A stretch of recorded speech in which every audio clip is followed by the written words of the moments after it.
$250 on the watch? Yeah. Okay. It's a No pretty crib, big no cars, no purchase. nothing? No, I got a crib in L.A. Okay. So, but it's like, A mansion. yeah, like, but as far as like, just like items and shit, that's the most expensive shit. I want the Rolls Royce truck. I may grab it. I don't know. Mm-hmm. But yeah. What's it Did you like move out the hood immediately?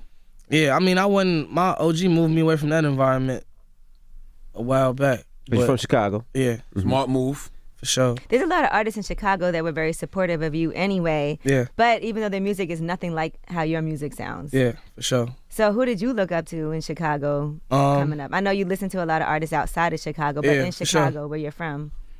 Really typical like Sosa, King Louis, Chance the Rapper, Dark a little bit. And I mean, Chicago, it's funny we talking about this because I was really just talking about this with my homies yesterday. Chicago got, like, you know how Atlanta got a wave? You know what I'm saying? Like Thug and everybody, like Atlanta got a wave, Atlanta got a sound. Chicago, I feel like people don't think about it like this, but Chicago had just as big as an impact on the music industry as far as when the drill movement came out. Of course. Like, you may not hear a motherfucker make drill music, but they shit sound like it came out of drill music. You feel me? It Like sound like Even kind of before that though, with yeah, Kanye. yeah, for sure. Oh yeah, for sure. Like that's no doubt. But like all the dark synths and like, you know, people really rapping on autotunes. It's drill music. It may sound a little faster, a little slower. It may be like a little bit, you know, something else thrown in there, but it's like a descendant of drill music though. I think because it gets lumped in with what people think some type of what down south music sounds like Yeah, sometimes. yeah, for So it sure. gets lumped in with that. For sure. Chicago got a big part of like what's going on now. Yeah. You go back And home a said lot? you Nah, not no more. If anything, if anybody I want to see, I just tell them to come to me. I fly them to me. because the hate is too real. Yeah, I ain't trying to deal with none of that. Like in Chicago, it's really, y'all probably heard, like it's been a couple people that described it as this before, but Chicago is like crabs in a bucket. And, you know, a motherfucker try to get out, everybody else in the bucket gonna do everything they can to stop that person. I've always been told that, and Yeah. I agree with it. But then I look at somebody like Chance, who's still there. But then everybody always says Chance is different. He is though, cause I mean, you know, like he don't really got no history of coming up beefing with nobody or claiming he was something that he wasn't trying. You know what I'm saying? Like, so I mean, he's most definitely one of the more positive people to come out the city, even content wise. You know, he don't speak on no violent shit like that. If anything, he speak on stopping the violence. You know, so Kanye was planning to move back to Chicago for a second. For Yeah. a second. It didn't happen. I don't know. I feel like he just be saying whatever idea. moment. He be freestyling. Yeah. He freestyle life. That nigga freestyle life. he be freestyling. So you wrote this last album in 5 days, right? Well, freestyle. Yeah. But it was, here's the thing though, like people kind of took that the wrong way. I was paying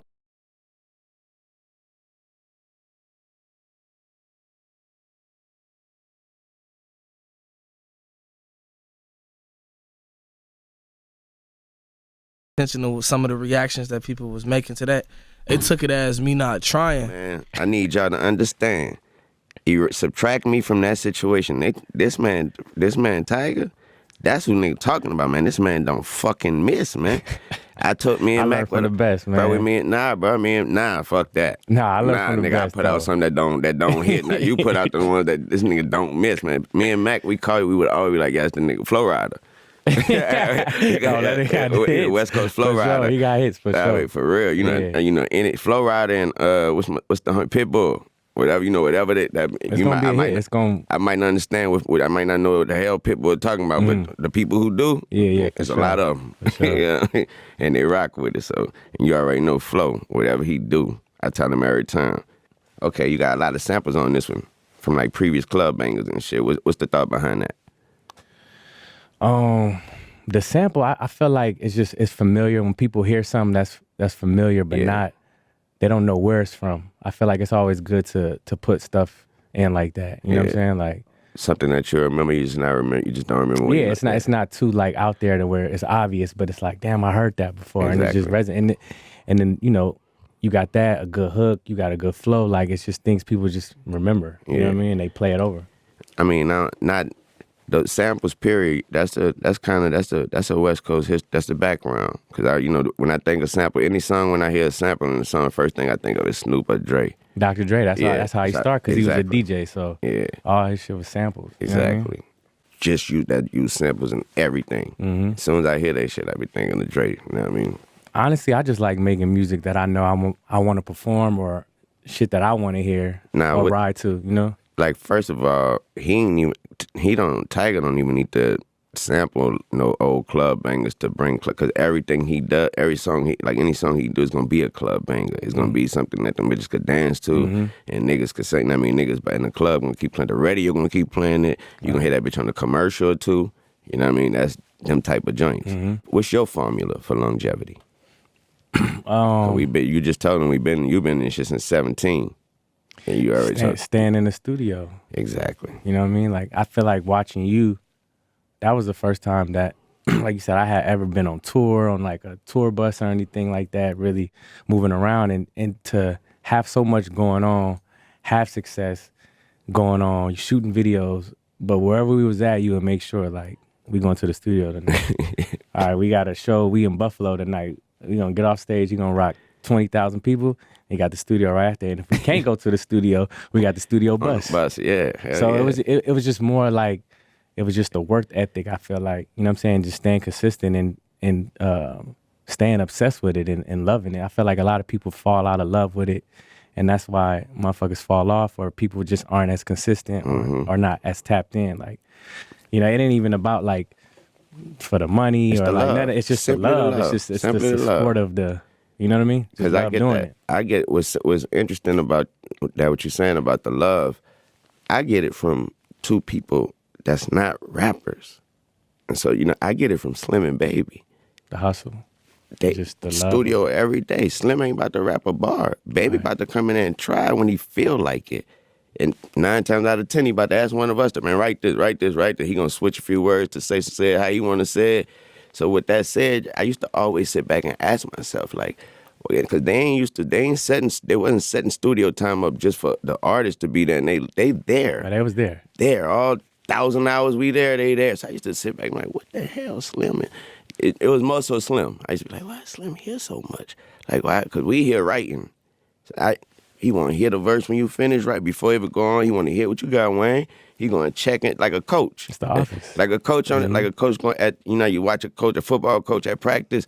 They got different sections of players doing different things, workouts and all that. You see him walk and tap one on the head and sit there and say a few words to him, go to the other lineman over. That's kind of like what they was doing. So I was like, you know what? That's simply they love it. They love it. They love it that much. You know what I mean? Like, they love it that much, because if they didn't, they wouldn't care what the hell we was saying. You know what I mean? They wouldn't care about what the hell we was saying. He wouldn't want to hear that shit.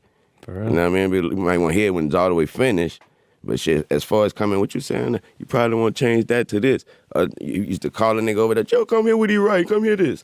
Like, I used to be like, damn, they really love it. And that's where I get that shit from. I'm glad you got the same shit from me. Yeah. I remember them Hit Factory nights, like, studio. It's horrible.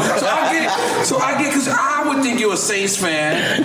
I would think you are, I don't think you like you ain't a New Orleans team fan at all. I like my, I fuck with the breeze. Yeah, go, but I'm a real sports fan. With that said, you got his team, right? I rock on my squad. Yeah, and everybody around my age, that's from New Orleans.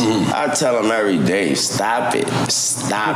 Because growing up in New Orleans around my age and around everybody, no one was a Saints fan. No one. What's they say? Who that? Who that? Yeah, whoever it was, it wasn't none.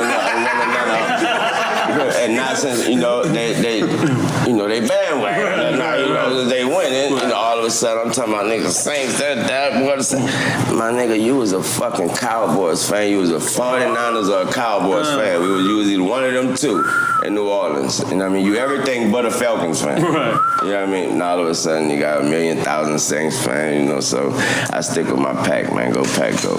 So what do you think, let's do a shout out. Let's do a shout out.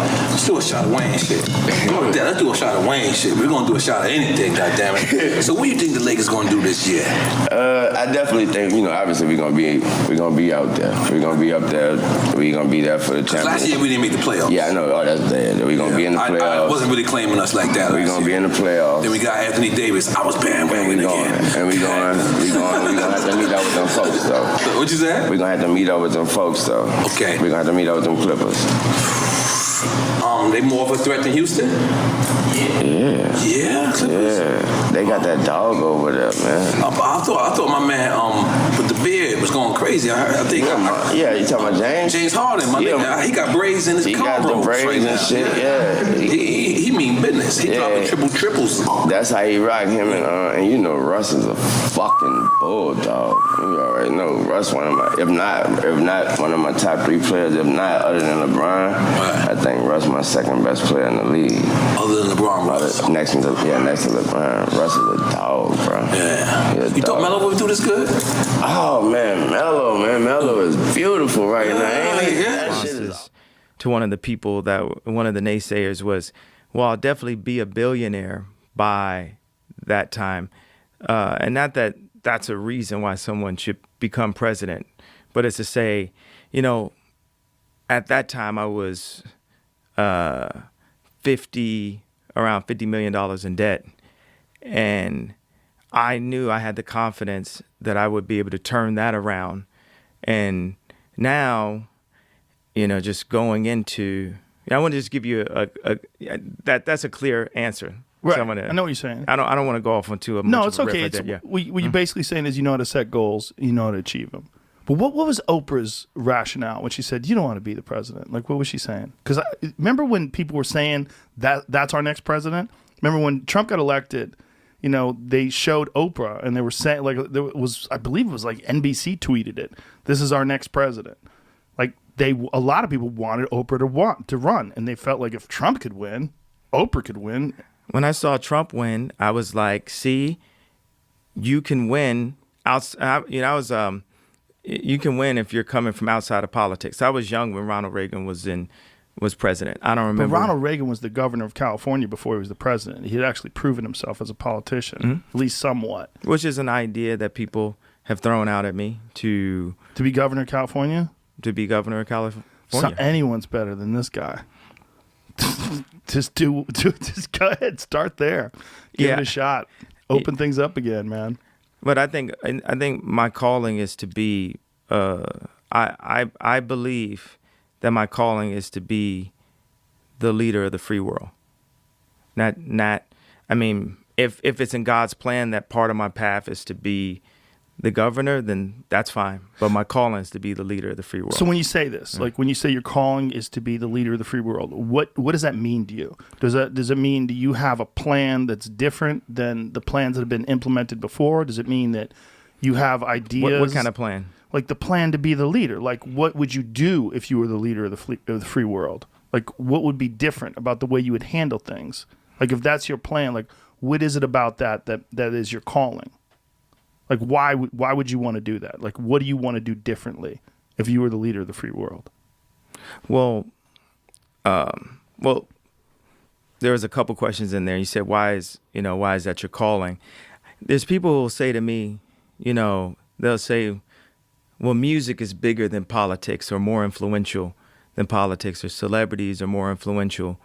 And I thought of it like if I was a pastor of 100,000 person church, but then I was also a captain, a sailor, and then we went to war, and I said, I'm gonna man this ship that has 1,000 people, 1,000 soldiers on it, because God is calling me to take this position, even though I'm the pastor for, however big my audience is in hip hop.